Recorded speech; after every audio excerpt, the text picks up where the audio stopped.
capítulo 14. A Bíblia fala da história de quando Ló foi levado preso. Ló morava na cidade de Sodoma. Aconteceu que Sodoma se envolveu na guerra, foi vencida e agora todos os bens dos cidadãos foram levados como despojo de guerra. E Ló foi levado também como cativo.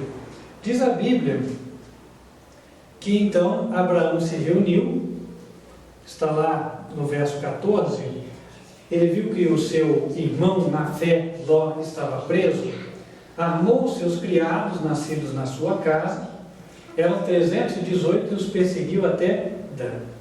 E dividiu-se contra os inimigos de noite, ele e os seus criados, e os feriu e os perseguiu até Obá, que fica à esquerda de Damasco. E tornou a trazer todos os seus bens, e tornou a trazer também a Ló, seu irmão, e os seus bens, e também as mulheres e o povo. Isso é um detalhe, né? Aqui fala Ló, seu irmão. De sangue, Ló era sobrinho de Abraão. Então, portanto, irmão, só no sentido de irmão de fé. E aí já entendemos que é por isso que falamos irmão e irmã quando estamos na igreja. Mas diz aqui, então, que no verso 17, o rei de Sodoma saiu ao encontro de Abraão.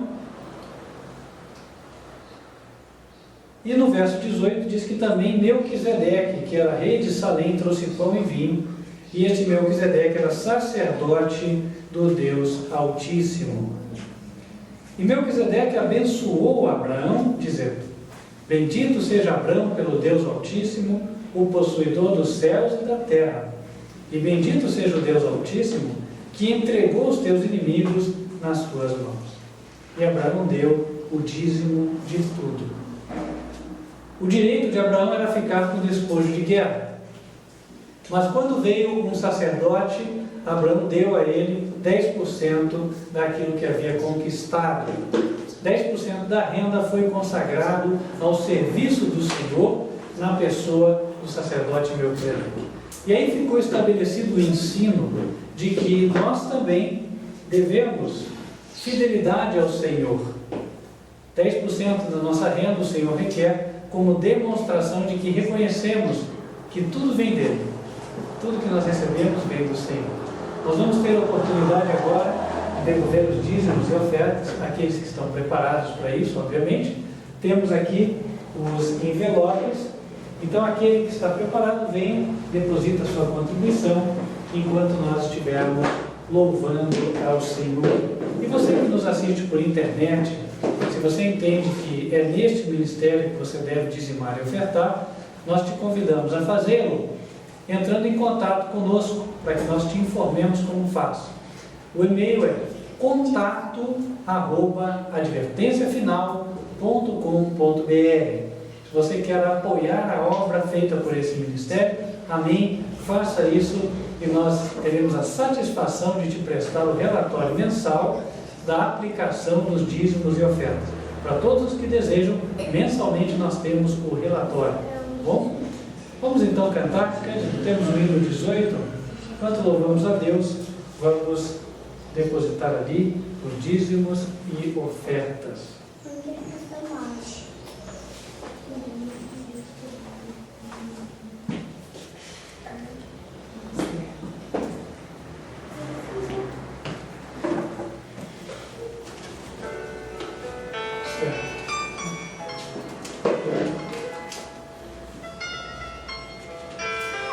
Quem sabe pode cantar junto.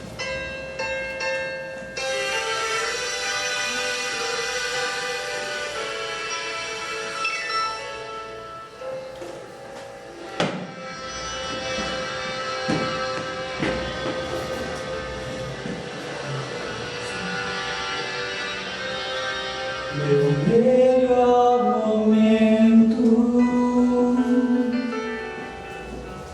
foi quando com Cristo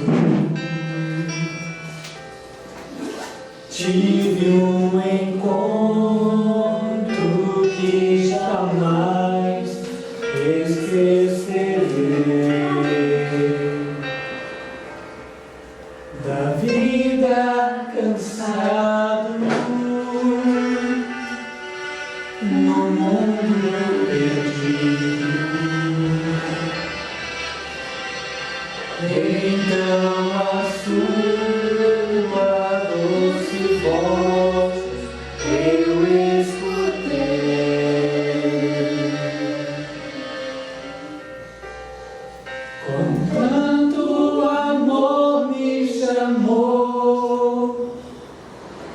amor que eu jamais fiz por merecer. Quando Ele me disse assim: vinde a mim, se estás cansado, eu te aliviarei.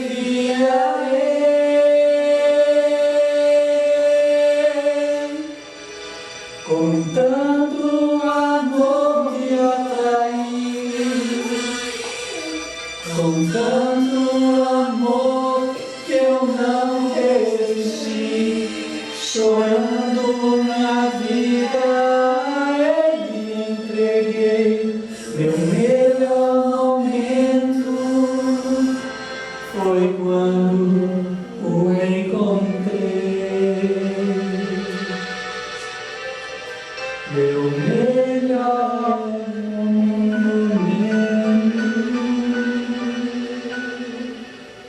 Amém. Vamos nos ajoelhar, vamos orar. Pedir a bênção sobre as contribuições e sobre os irmãos também.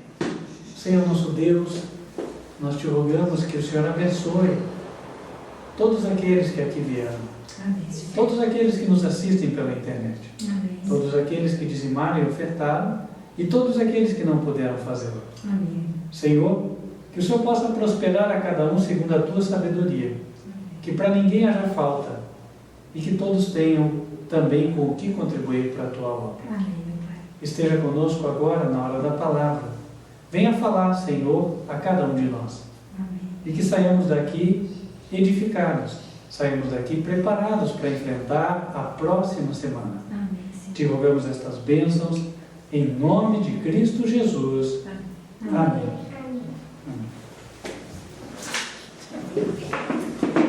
Queridos irmãos, convido todos para abrirem a Bíblia em Apocalipse, capítulo 1. Livro de Apocalipse, capítulo 1.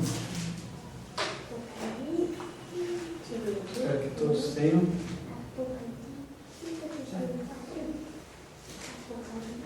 Apocalipse, capítulo 1, verso 1.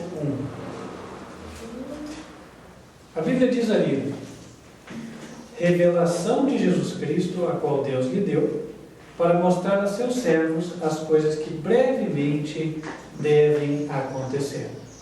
Verso 3: bem-aventurado aquele que lê e os que ouvem as palavras desta profecia e guardam as coisas que nela estão escritas, porque o tempo está próximo. O Apocalipse é uma advertência, uma admoestação para nós nos últimos dias da Terra. Eu estou usando o celular hoje por um propósito específico. Você que é jovem e usa muito esse telefone, vou falar para você. Eu tenho visto que cada vez mais as pessoas fazem uso do equipamento eletrônico. Ele pode ser usado para coisas boas, como pode ser usado para coisas não tão boas. Então, se até hoje você está acostumado a usá-lo para jogar, ou talvez só para conversar, bater um papo, que tal usá-lo para estudar a palavra de Deus? Se então há uma dificuldade de você ver o livro escrito, a palavra, então você pode carregá-lo eletronicamente. Baixe uma Bíblia gratuita no seu celular e esteja estudando. Certamente isso vai fazer bem para a tua alma. Amém? Amém. Amém. No livro de Apocalipse, a mensagem para os nossos dias, Deus nos dá algo para nós meditarmos. É o que eu queria trazer a vocês hoje. O título da mensagem de hoje é A Obra dos Anjos. A obra dos anjos na nossa vida. Aqui em Apocalipse, no capítulo 1, ele traz a saudação do céu para cada um que lê este livro. Apocalipse 1, verso 4. Diz assim: João, às 7 igrejas que estão na Ásia. Agora ele transmite a saudação.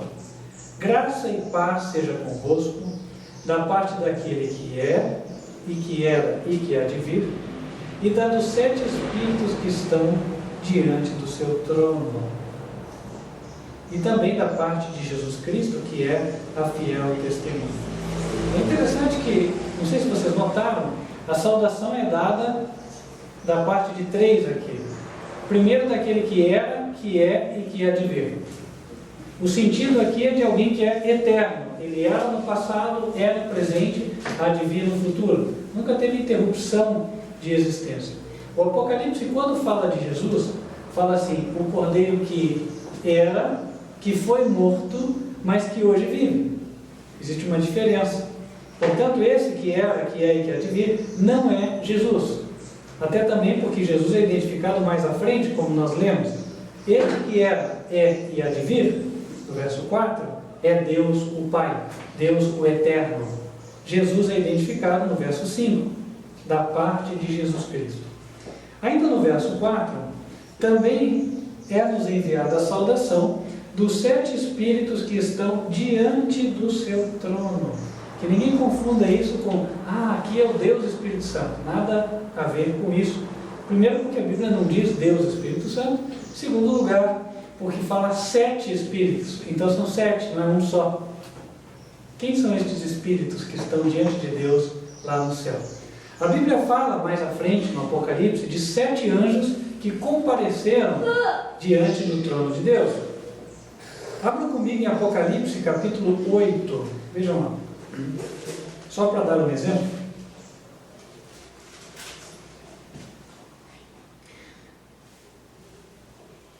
Verso 2: E vi os 7 anjos que estavam diante de Deus, e foram-lhes dadas 7 trombetas. Também no verso 15, ou melhor dizendo, 16, capítulo 16, digo, a Bíblia também fala, no verso 1: E ouvi, vinda do templo, uma grande voz que dizia aos 7 anjos: Ide e derramai sobre a terra as 7 taças da ira de Deus. Então, quando o Apocalipse fala 7 espíritos, a correlação que pode ser feita, de acordo com a Bíblia, é 7 anjos. Porque a Bíblia no Apocalipse sempre fala 7 anjos, 7 anjos, 7 anjos. Né? Então, são os 7 anjos que estão diante do trono. A saudação vem de Deus, vem de Jesus e vem dos 7 anjos. Talvez você pensasse, mas então quer dizer que só 7 anjos gostam de nós e mandam saudações e o resto não manda? Bom, a Bíblia nos ensina que o número 7 também tem o sentido de plenitude. Por exemplo, 7 são os dias da semana, são todos os dias da semana. Então, quando a Bíblia apresenta 7 no sentido simbólico, também quer dizer todos. Ou seja, a saudação do Apocalipse é: todos os anjos estão nos saudando. Todos os anjos do céu têm um interesse na nossa salvação. E a Bíblia diz que eles trabalham de fato para nos ajudar. Eu queria que vocês abrissem comigo em Hebreus capítulo 1. Livro de Hebreus capítulo 1, verso 13. Ali o apóstolo, falando sobre Deus e sobre Jesus, ele diz: A qual dos anjos Deus disse jamais: Assenta-te à minha destra, até que ponha os teus inimigos por escabelo de teus pés? Não são, porventura, todos eles espíritos ministradores, enviados para servir a favor daqueles que hão de herdar a salvação? Então, os anjos, todos têm uma obra. A obra deles é ministrar para nós. Então, quando você tem um sonho que tem a ver com Deus, quando alguém diz, tive uma visão, quando te vem aquela iluminação na mente, alguém falar uma impressão, ou um pensamento, um estalido, uma luz que te conduz para Deus, isso é o anjo enviado por Deus que está soprando ali na tua mente. Ele é que está fazendo o trabalho de ministrar para você, para te guiar no caminho certo. Existe um conflito. Este conflito é entre os anjos bons e os anjos maus. E esse conflito é pelas almas dos homens. O apóstolo Paulo, no livro de Efésios, capítulo 6, ele fala que a nossa batalha espiritual, ela não é contra pessoas. Efésios, capítulo 6, versos 11 e 12. Ele diz: Revesti-vos de toda a armadura de Deus, para que possais estar firmes contra as astutas ciladas do diabo. Porque não temos que lutar contra a carne e o sangue, mas sim contra os principados, contra as potestades, contra os príncipes das trevas deste século, contra as hostes espirituais da maldade nos lugares celestiais. Portanto, tomai toda a armadura de Deus. A nossa luta é contra os demônios. E os demônios são organizados, como nós vimos aqui, em principados e potestades. Existem hierarquias, existem divisões, assim como no exército. Jesus, certa vez, foi expulsar os demônios de um endemoniado e ele perguntou: qual é o teu nome? O endemoniado respondeu o quê? Legião, porque somos muitos. Né? Ou seja, assim como havia a legião romana, que podia ter até 12.000 soldados, existiam as legiões de demônios. E assim como os exércitos do demônio, ou os demônios são organizados, os exércitos de Deus também são organizados. E nós estamos aí no meio desse conflito. Agora, como é que nós vamos conseguir batalhar espiritualmente? Olha, eu quero trazer algo da Bíblia para vocês que com certeza vai chamar a atenção, tá? Está em Atos, capítulo 19. Sejam bem-vindos. É uma vantagem, irmãos. Amém? Sejam bem-vindos. Atos, capítulo 19. Nós vamos falar um pouco de batalha espiritual. Ouve-se muito sobre esse termo, né? Ah, batalha espiritual. Eu já vi até livros onde pessoas dizem, né, que lutaram com as suas forças contra alguém que estava endemoniado, e aí agarraram e dizendo ao demônio: olha, eu tenho mais força que você.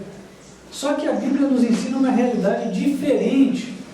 E gostaria que vocês vissem comigo em Atos, capítulo 19. Atos 19, versos 11 em diante. Vamos ler juntos, tá?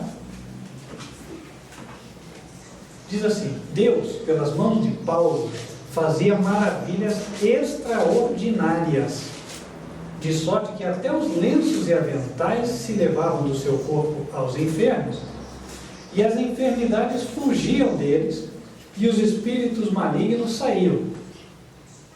E alguns dos exorcistas judeus ambulantes tentavam invocar o nome do Senhor Jesus sobre os que tinham espíritos malignos, dizendo: esconjuro-vos por Jesus a quem Paulo prega. E os que faziam isto eram 7 filhos de Seva, judeu, principal dos sacerdotes. Respondendo, porém, o espírito maligno, disse: conheço a Jesus e bem sei quem é Paulo, mas vós quem sois?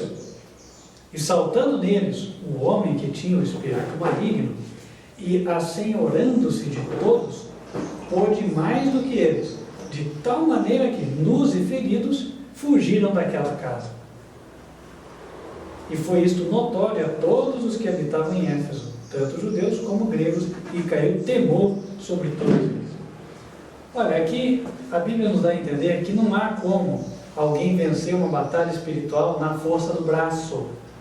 7 homens estavam tentando expulsar um demônio, e aí o demônio foi e apoderou-se deles, inclusive rasgou a roupa de 2, de forma que eles saíram sem roupa dali. Então, quando nós ouvimos essas histórias de olha, não, mas eu batalhei, né, e aí com a força física abracei o demoniado e venci, olha, isso aí, pelo menos biblicamente falando, não confere. Tem uma coisa errada aí, certo? A batalha espiritual, a Bíblia diz em Efésios, nós acabamos de ler, que ela se dá nos lugares celestiais. Compreende? E o que são os lugares celestiais? Ora, se são lugares celestiais, não são lugares terrenais. Não são aqui. São no plano que nós não vemos, certo? São tanto no céu, quanto lugares celestiais, nós vamos entender, os lugares que nós não vemos, no plano invisível. É ali que eles lutam. E eles lutam pelas nossas almas. E aí, irmãos, as batalhas dos anjos são tão reais quanto as batalhas dos homens. A Bíblia ensina isso. Se a gente abrir Daniel capítulo 10, nós vamos ver uma dessas batalhas descritas. ou descrita.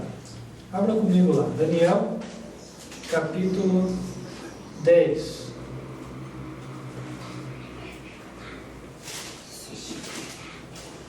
Foi no momento em que Daniel teve uma visão. E aí no verso 12, o anjo que apareceu para Daniel, ele diz o seguinte: não temas, Daniel, porque desde o primeiro dia em que aplicaste o teu coração a compreender e humilhar-te perante o teu Deus, são ouvidas as tuas palavras, e eu vim por causa das tuas palavras. Mas o príncipe do reino da Pérsia me resistiu 21 dias, e eis que Miguel, um dos primeiros príncipes, veio para ajudar-me, e eu fiquei ali com os reis da Pérsia. Agora vim para fazer-te entender o que há de acontecer ao teu povo nos derradeiros dias, porque a visão é ainda para muitos dias. Esse breve relato que ele dá nos ilustra o que estava acontecendo. Deus havia determinado que o governo da Pérsia ia favorecer os judeus a fim de que eles voltassem a Jerusalém e reconstruíssem a cidade. Os judeus estavam fora da sua cidade há muito tempo. Desde a época do reino de Babilônia, quando eles foram conquistados, foram levados cativos. E Jerusalém, estava com as muralhas destruídas. Agora que os judeus estavam para voltar a Jerusalém, o diabo estava trabalhando na mente dos reis da Pérsia para que eles não demonstrassem favor para os judeus. Literalmente para que houvessem decretos impedindo que os judeus reconstruíssem. E por que o diabo não queria que Jerusalém fosse reconstruída? Porque naquela época Deus havia confiado aos judeus o trabalho de explicar as palavras de vida para o mundo. O Evangelho foi confiado aos judeus. Então Satanás não queria que o Evangelho fosse pregado, razão pela qual não queria que o templo fosse restaurado, nem a cidade reconstruída. E aí ocorreu que Deus mandou o anjo, no caso o anjo Gabriel, e este anjo estava influenciando a mente do rei da Pérsia para que ele favorecesse os judeus. Então havia um conflito espiritual, uma guerra de pensamentos na mente do rei. Por isso que ele diz: eu estava ali com os reis da Pérsia. Só que enquanto ele estava ali com os reis da Pérsia, o príncipe da Pérsia o resistiu. O príncipe, quem era? Nesse caso, era Satanás, era o anjo. Esse é o príncipe das potestades do ar, como a Bíblia fala, ou o príncipe deste mundo. E aí estava uma luta. Gabriel falava uma coisa, Satanás falava outra. E assim ia, e o rei uma hora pensava: puxa, eu acho que vou mesmo, ajudar esses judeus a reconstruírem Jerusalém. Mas por outro lado, pensava: não, eles já foram revoltosos no passado, isso aí vai me dar problemas. E aí ficaram. Conflitos como esse acontecem no nosso dia a dia. Não é verdade? Às vezes nós precisamos de um favor e a pessoa fica titubeando entre um pensamento e outro. Ou mesmo nós ficamos pensando numa coisa, ou, puxa, será que faço, será que não faço? Aí vem um argumento, depois vem outro. Isso que está ocorrendo na nossa mente é a batalha de anjos. Eles estão ali jogando pensamentos um e outro, e cabe a nós decidir quem vai ter a vitória. Neste caso, Deus tinha determinado que seria concedido favor aos judeus. A palavra de Deus seria cumprida, razão pela qual Miguel foi enviado, o próprio Senhor Jesus. E agora as palavras de Jesus tiveram mais peso do que as de Satanás, e o rei da Pérsia favoreceu os judeus. Agora, os anjos de Deus não operam só neste sentido. Eles operam também no sentido de determinar as principais ações no ramo da política mundial e dos países. Isso também aparece no próprio capítulo 10. No verso 20, o anjo fala assim para Daniel: sabes por que eu vim a ti? Agora, pois, tornarei a pelejar contra o príncipe dos persas. E saindo eu, eis que virá o príncipe da Grécia.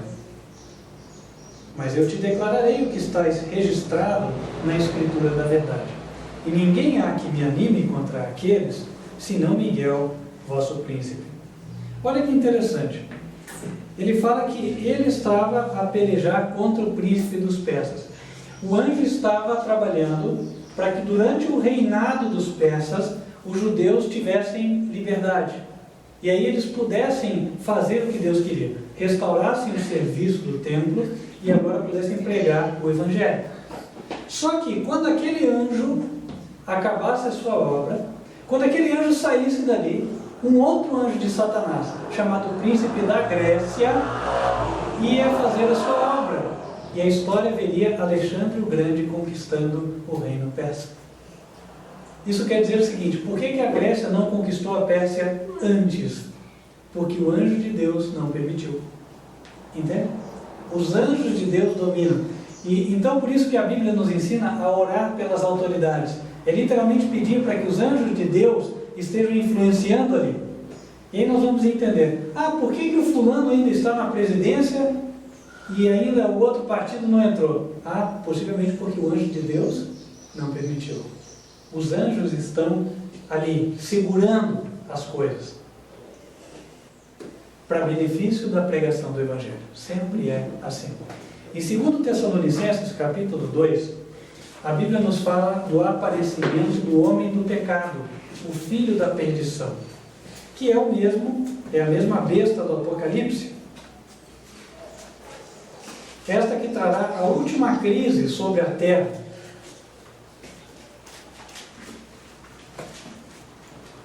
O apóstolo Paulo, no verso 1, diz: ora, irmãos, rogamos pela vinda de nosso Senhor Jesus Cristo e pela nossa reunião com Ele, que não vos demovais facilmente do vosso entendimento, nem vos perturbeis, quer por espírito, quer por palavra, quer por epístola, como de nós, como se o dia de Cristo estivesse já perto. Ninguém de maneira alguma vos engane, porque não será assim, sem que antes venha a apostasia e se manifeste o homem do pecado, o filho da perdição, o qual se opõe e se levanta contra tudo que se chama Deus ou se adora. Depois lá à frente, no verso 7, ele diz assim, o verso 6: e agora vós sabeis o que o detém, para que a seu próprio tempo seja manifestado. Porque já o mistério da injustiça opera. Somente há um que agora resiste, até que do meio seja tirado. E então será revelado o iníquo, a quem o Senhor desfará pelo assopro de sua boca e aniquilará pelo esplendor da sua vinda.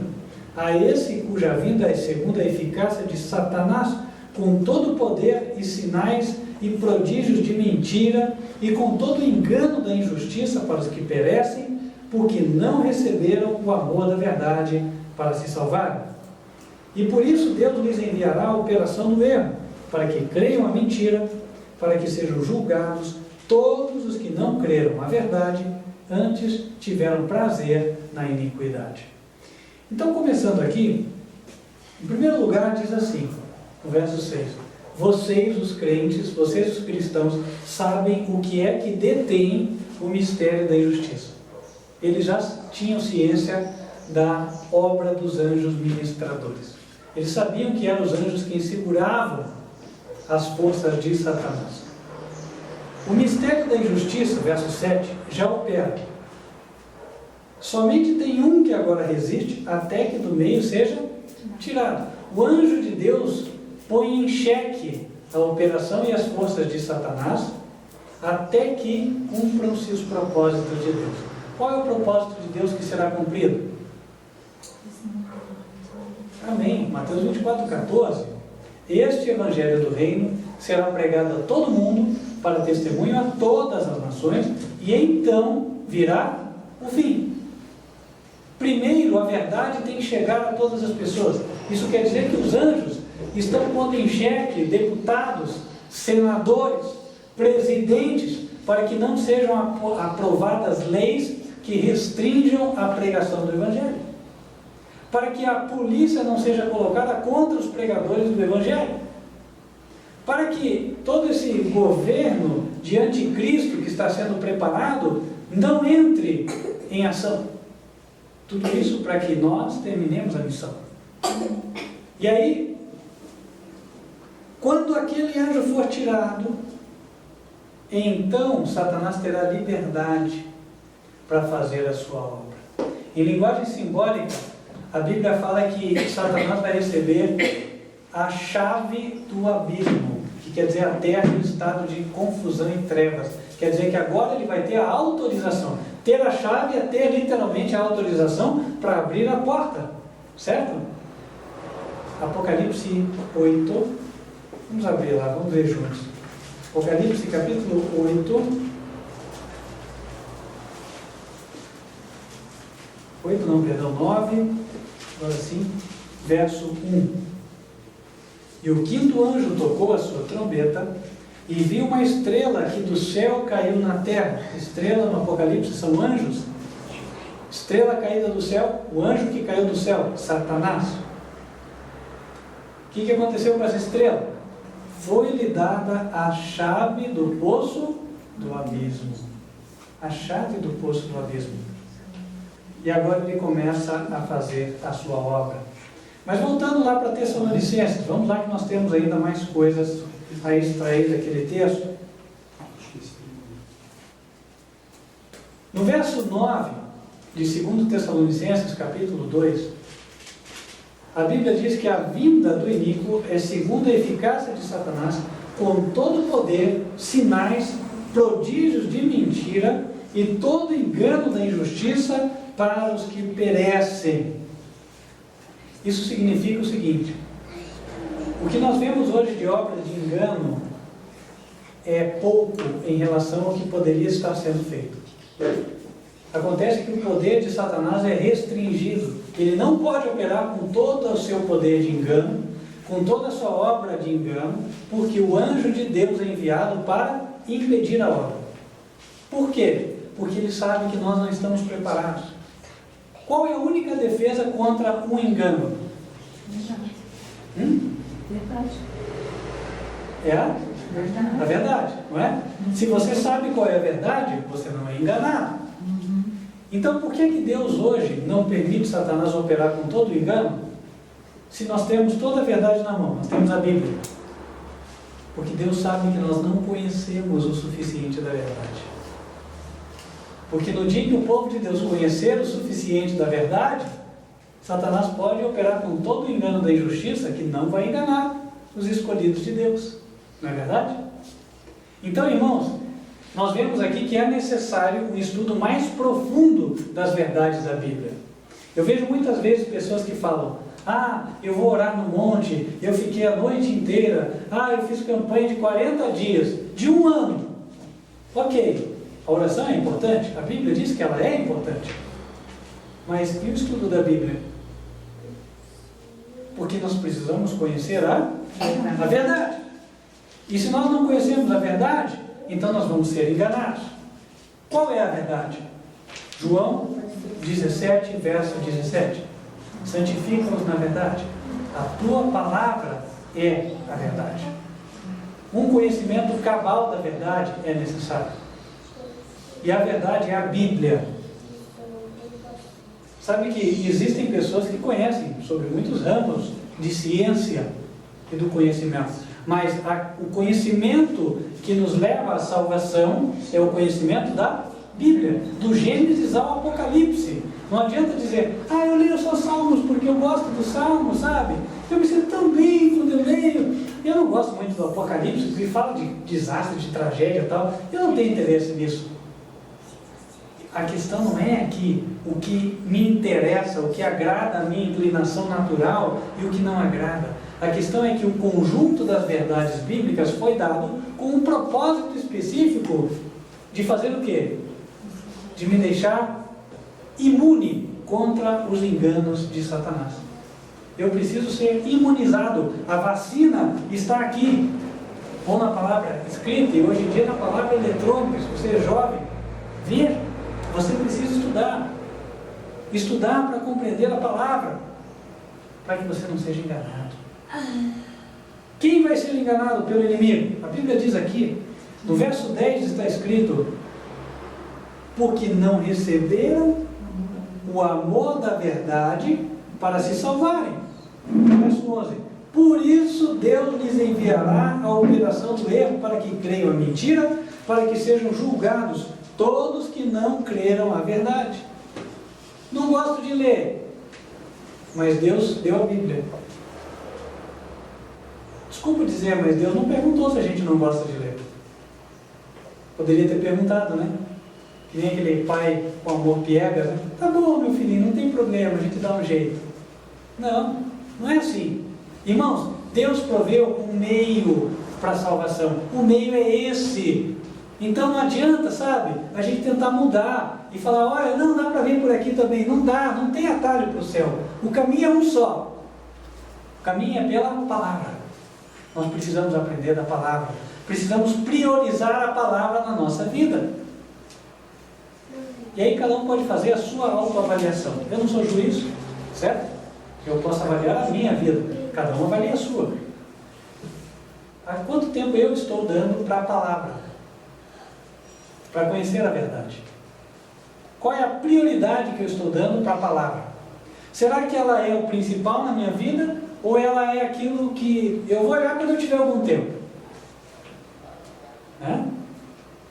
Sabe, irmãos? Nós a cada dia estamos escolhendo se realmente o céu é interessante para nós ou se o céu não é interessante para nós. E nessa escolha, o pastor não tem nada a ver com isso. Porque a escolha é minha. A escolha é nossa. Não é verdade? Nós temos que decidir. Nós temos que dizer para nós mesmos, eu quero o céu, eu quero Jesus. Então a Bíblia vai ser a minha prioridade. Vai ser o meu livro de cabeceira. Vai ser o meu jogo no celular. Ela vai ser o livro da minha vida. E aí eu vou estar preparado contra os enganos do inimigo. Eu sei que muitos dizem assim, eu já estou salvo, lavado, remido pelo sangue de Jesus. Olha, mas aqui diz assim, ó, depois de Paulo falar que são os que creem na verdade que vão estar protegidos, aí no verso 13 ele fala, mas devemos sempre dar graças a Deus por vós, esses que estudam a Bíblia, irmãos amados do Senhor, por vos ter Deus elegido desde o princípio para a salvação, em santificação do Espírito e fé da verdade, para o que pelo nosso Evangelho vos chamou, para alcançardes a glória de nosso Senhor Jesus Cristo.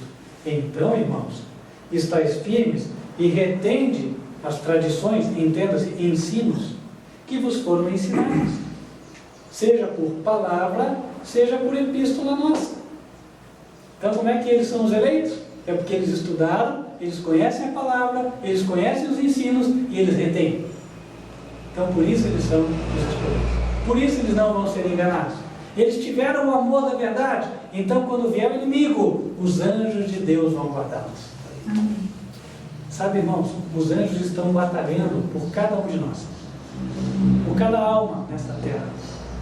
Só que, embora o Senhor faça tudo que está ao seu alcance, Ele não pode salvar quem não escolhe ser salvo. E escolher ser salvo não é só levantar a sua mão na igreja e dizer, eu recebo o Senhor Jesus, ou eu recebo o Espírito Santo, ou eu recebo a bênção, eu recebo a graça. Irmãos, é seguir a palavra. E você que está me vendo, é católico, vou te dizer uma coisa. A Bíblia católica e a evangélica, no que são os livros inspirados, é a mesma coisa. Inclusive, se você quiser baixar e fala assim, eu não gosto de Bíblia de crente, não tem problema, baixa a Bíblia católica. Você vai lá e leia os livros inspirados. Não leia os apócrifos, porque os apócrifos, historicamente, já se mostra que eles não têm coerência. Tá? Tem erro histórico. Então, se tem erro até histórico, não dá para dizer que é a palavra de Deus. Deus não erra, certo? Mas os livros inspirados são sempre os mesmos. Pega a sua Bíblia católica, leia o Apocalipse ali, leia o Gênesis, leia os Salmos, não importa, está lá. Esta é a palavra de Deus. Ninguém vai ter desculpa depois, quando Jesus estiver lá no trono branco como juiz. Ninguém vai ter desculpa dizendo, Senhor, sabe o que é? É que eu só tinha Bíblia protestante. Eu não tinha Bíblia católica, eu achava que a Bíblia protestante não servia, me disseram isso. A Bíblia é a mesma. Todas chamam Bíblia, não é verdade? Então, sabe, irmãos, todos nós agora, vocês que estão aqui, quem está pela internet, digo a vocês, nós precisamos, cada um de nós, priorizar a Bíblia. Eu me incluo. priorizar a verdade. Porque ao andar com ela, nós estaremos batalhando espiritualmente da forma correta. Batalha espiritual é entre anjos, certo? Anjo do bem, anjo do mal. Os anjos são mais fortes do que nós. Então, se alguém disser, eu estou envolvido na batalha espiritual, seguramente, além de ser uma pessoa de oração, essa pessoa tem que ser uma pessoa de estudo da Bíblia. Tem muita gente que eu ouço falar, não, mas sabe o que é? O meu ministério é batalha espiritual e tal. Olha, amém, tomara que seja. Agora, se esta pessoa, embora arrogando ser uma batalhadora espiritual, ela não for pelo menos uma leitora da Bíblia, então ela está se enganando. Não é assim, entende? Nós precisamos estar com a palavra, aí por meio da palavra o anjo nos protege, aí dá certo. Agora, sem isso, você pode achar que está batalhando espiritualmente, quando na verdade não está. Você pode estar sendo enganado. E sabe, a forma mais fácil de alguém ser enganado, até antes de eu falar a resposta pronta, alguém sabe? Qual é a forma mais fácil de alguém ser enganado? Desconhecimento. É o desconhecer, é o ser ignorante, não é verdade? Tanto se diz, o povo precisa de educação, porque povo sem educação é povo ignorante e povo enganado. Fala-se isso no contexto político, certo? Mas no contexto espiritual, muito mais. Então, aquele que ignora, ele é enganado e acha que está certo ainda. Isso é que é o pior. Tem gente que defende o erro com unhas e dentes. Por quê? Porque nunca aprendeu a verdade. Então, sabe, não se contente ou não descanse a tua mente, a tua consciência com o pensamento de que, não, minha família sempre foi dessa igreja, meu pai era uma boa pessoa, morreu aqui e eu vou morrer aqui. Então aqui é um caminho bom. Não pense assim. Não é o fato de meu pai e minha mãe ter andado num caminho que aquele é o 100% certo. Ou o seu pai e sua mãe eram sem defeitos.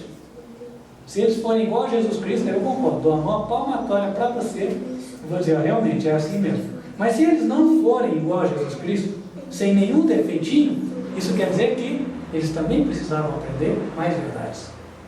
Assim como nós. E nós precisamos chegar até onde Deus quer nos levar. Deus quer nos conduzir a uma vitória nos últimos dias. Os anjos vão cooperar conosco para que esta vitória aconteça. Mas esta vitória só vai ocorrer quando nós cooperarmos com Deus e priorizarmos a palavra nas nossas vidas. Aqui ficou o apelo do céu. Quem gostaria de hoje dizer ao Senhor, eu quero priorizar a Bíblia na minha vida? Amém. Glória a Deus, que assim seja, que todos nós possamos viver essa experiência. A partir de hoje, vamos ler, e muito, a Bíblia. Amém? Amém. Amém. Vamos orar?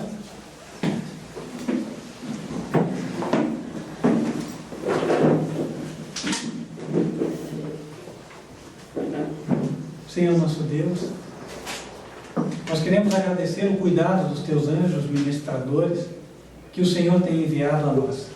Tudo vem de ti, a honra e glória pertence ao Senhor.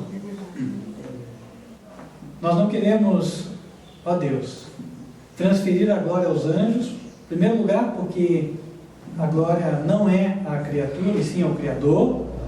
Não queremos exaltar aqui anjos da guarda, mas queremos, Senhor, dizer que Tu és digno da nossa adoração, porque o Senhor os enviaste como instrumentos para nos ajudar. E obrigado, Senhor, pela disposição que o Senhor pôs na mente e coração dos anjos para esta obra. Queremos Te agradecer também, em especial, pela Tua palavra. Tua palavra de vida eterna. Ó Deus, amém. Faze-nos, Senhor, priorizar a Bíblia nas nossas vidas. Amém. A leitura, o estudo e o conhecimento da Tua palavra. Amém. Que não venha nos faltar, Senhor. E assim, quando vier esse tempo, onde o anjo que detém a Satanás seja retirado, nós estejamos preparados e nenhum engano venha nos levar. Amém, Senhor. Abençoa os que estão aqui, abençoa os que nos assistem de forma virtual. Amém. Que cada um, Senhor, possa seguir conhecendo a verdade, possa ficar firmado nesta plataforma, esta base eterna que o Senhor estabeleceu. Amém, Senhor. E assim, Senhor, possamos alcançar a vitória final e a vida eterna. Amém. Te rogamos estas bênçãos, em nome de Cristo Jesus. Amém. Amém, Senhor. Amém. Atenção você que nos assiste pela internet, nós estamos já lançando a campanha de evangelismo de verão. Você que quer fazer o teu evangelismo, entre em contato conosco, peça o teu folheto, As Trombetas do Apocalipse, um folheto especial para a época de verão e para quem mora nas regiões litorâneas. O folheto não tem custo, é gratuito. A única coisa que se deseja é que você distribua.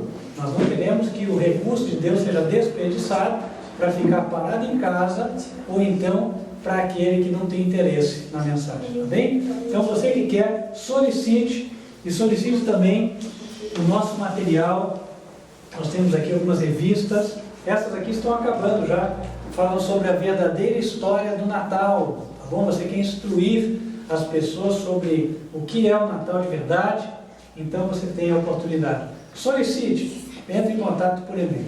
E continue nos assistindo, nós estamos transmitindo todas as programações às quartas-feiras e aos sábados. Quartas-feiras, 8h20 da noite e sábados, 10h30 da manhã. Deus abençoe grandemente a vida de cada um de vocês e esperamos estar com você na próxima oportunidade. Até lá. Vamos nos colocar em pé, vamos louvar, nós estamos